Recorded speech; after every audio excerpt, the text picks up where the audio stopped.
আসসালামু আলাইকুম প্রিয় শিক্ষার্থী এবং যে যেখান থেকেই দেখছেন সকলকেই আমার আন্তরিক অভিনন্দন ও শুভেচ্ছা ভালোবাসা। প্রিয় শিক্ষার্থীবৃন্দ, আজকে আমি নবম দশম শ্রেণীর একটি গুরুত্বপূর্ণ অধ্যায় পর্যায় সারণী থেকে একটি গুরুত্বপূর্ণ ব্যতিক্রমী একটি প্রশ্নের সমাধান আমি তোমাদেরকে দেখাবো। তোমরা খেয়াল করে দেখো, বোর্ডে আমি একটি প্রশ্ন দিয়েছি। নাইট্রোজেন ও অক্সিজেনের মধ্যে কোনটির আয়নীকরণ শক্তি বেশি ব্যাখ্যা করো। নাইট্রোজেন এবং অক্সিজেন এর মধ্যে কোনটির আয়নীকরণ শক্তি বেশি এটা ব্যাখ্যা করো। এটা ব্যাখ্যা করতে বলছি। আমরা তো আয়নীকরণ শক্তি খুব ভালোভাবেই জানি। যার আকার বড় তার আয়নীকরণ শক্তি কম। দুটি মৌলের মধ্যে যে আকারে বড় তার আয়নীকরণ শক্তির মান কম, দুটি মৌলের মধ্যে যে আকারে ছোট তার আয়নীকরণ শক্তি বেশি। যদি একাধিক মৌল থাকে, যে মৌলটির আকারে ছোট তার আয়নীকরণ শক্তির মান বেশি। যদি আকারে বড় হয়, যে মৌলটি সবচেয়ে আকারে বড় হবে তার আয়নীকরণ শক্তির মান কম। সুতরাং সেই অনুযায়ী যদি আমরা আয়নীকরণ শক্তি ব্যাখ্যা করতে চাই, প্রথমে আমরা আয়নীকরণ শক্তির সংজ্ঞা দিয়ে দিব যে এক মোল গ্যাসীয় পরমাণু হইতে এক মোল ইলেকট্রন অপসারণ করে এক মোল ধনাত্মক আয়নে পরিণত করতে যে শক্তির প্রয়োজন তাকে আয়নীকরণ শক্তি বলে। সোজাভাবে আমি লিখে দিব যে আয়নীকরণ শক্তি কাকে বলে? এক মোল গ্যাসীয় পরমাণু হইতে এক মোল ইলেকট্রন অপসারণ করে এক মোল ধনাত্মক আয়নে পরিণত করতে যে শক্তির প্রয়োজন হয় তাকে আয়নীকরণ শক্তি বলে। সংখ্যাটা দেওয়ার পর আমি কি করব? নাইট্রোজেন এবং অক্সিজেনের ইলেকট্রন বিন্যাসটা দিয়ে দিব। নাইট্রোজেন কত জানো তোমরা? নাইট্রোজেন 7, পারমাণবিক সংখ্যা হলো 7। ইলেকট্রন বিন্যাস যদি করো তাহলে 1s2 2s2 2p কত হলো? 2 2 4 আর 3 থাকলো 2p3। এভাবে যদি তুমি অক্সিজেনের ইলেকট্রন বিন্যাস করো, অক্সিজেন 8, ইলেকট্রন বিন্যাস করে দেখো 1s2 2s2 2p4। তোমরা একটা জিনিস খেয়াল করো, এক্ষেত্রে খেয়াল করো নাইট্রোজেনের ইলেকট্রন বিন্যাস এবং অক্সিজেনের ইলেকট্রন বিন্যাস, দুটি মৌলের ইলেকট্রন বিন্যাস থেকে কি দেখতে পাচ্ছ? যে মৌল দুটির ইলেকট্রন বিন্যাস থেকে দেখা যায় যে উভয়ের স্তর সংখ্যা 2।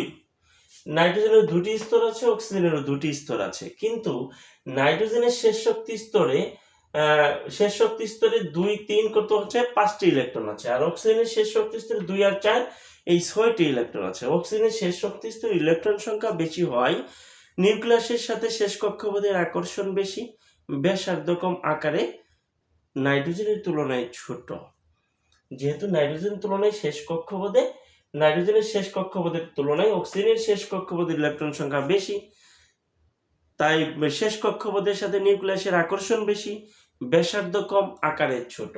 যে আকারে ছোট তার আয়নীকরণ শক্তির মানও বেশি, তাই অক্সিজেনের আয়নীকরণ শক্তির মান বেশি হওয়ার কথা।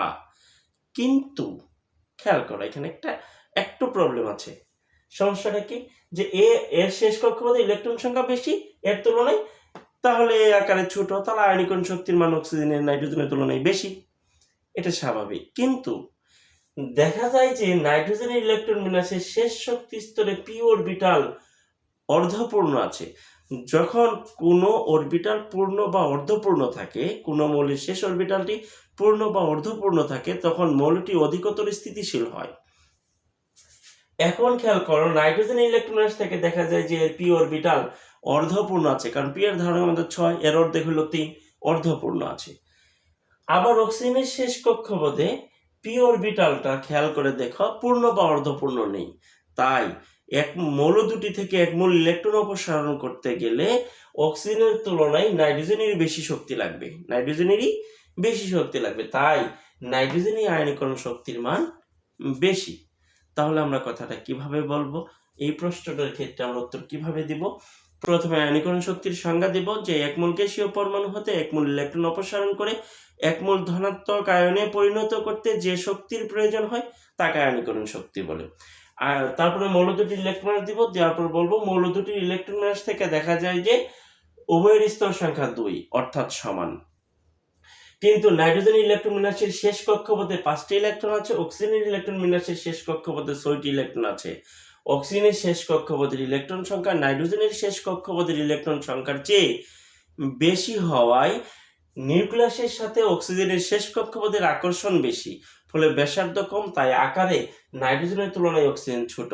তাই নাইট্রোজেনের তুলনায় অক্সিজেনের আয়নীকরণ শক্তির মান বেশি হওয়ার কথা। কিন্তু নাইট্রোজেনের ইলেকট্রন বিন্যাসের শেষ কক্ষপথে পি অরবিটাল অর্ধপূর্ণ আছে, অক্সিজেনের ইলেকট্রন বিন্যাসের শেষ কক্ষপথে পি অরবিটাল পূর্ণ বা অর্ধপূর্ণ নেই। তাই মৌল দুটি থেকে এক মূল ইলেকট্রন অপসারণ করতে গেলে অক্সিজেনের চেয়ে নাইট্রোজেনেরই বেশি শক্তির প্রয়োজন হয়, তাই নাইট্রোজেনের আয়নীকরণ শক্তির মান এই ক্ষেত্রে বেশি। আশা করি এই ধরনের মৌলের ক্ষেত্রে যখন এই দুইটা মৌল তোমাদের আসবে এরকম যে একটা মৌলের শেষ অরবিটালটি পূর্ণ বা অর্ধপূর্ণ আছে, আরেকটা মৌলের পূর্ণ বা অর্ধপূর্ণ নেই, যদিও এর ইলেকট্রন সংখ্যা কম আকারে বড়, কিন্তু যে মৌলটি যদি একই পর্যায়ের মৌল হয়ে থাকে, তাদের স্তর সংখ্যা যদি সমান হয়ে থাকে, সেই ক্ষেত্রে তোমরা খেয়াল করবা যে মৌলটি পূর্ণ বা অর্ধপূর্ণ আছে তার আয়নীকরণ শক্তির মান বেশি হবে। তো প্রিয় শিক্ষার্থী, আজকে পর্যন্ত। আল্লাহ হাফিজ, ভালো থাকো।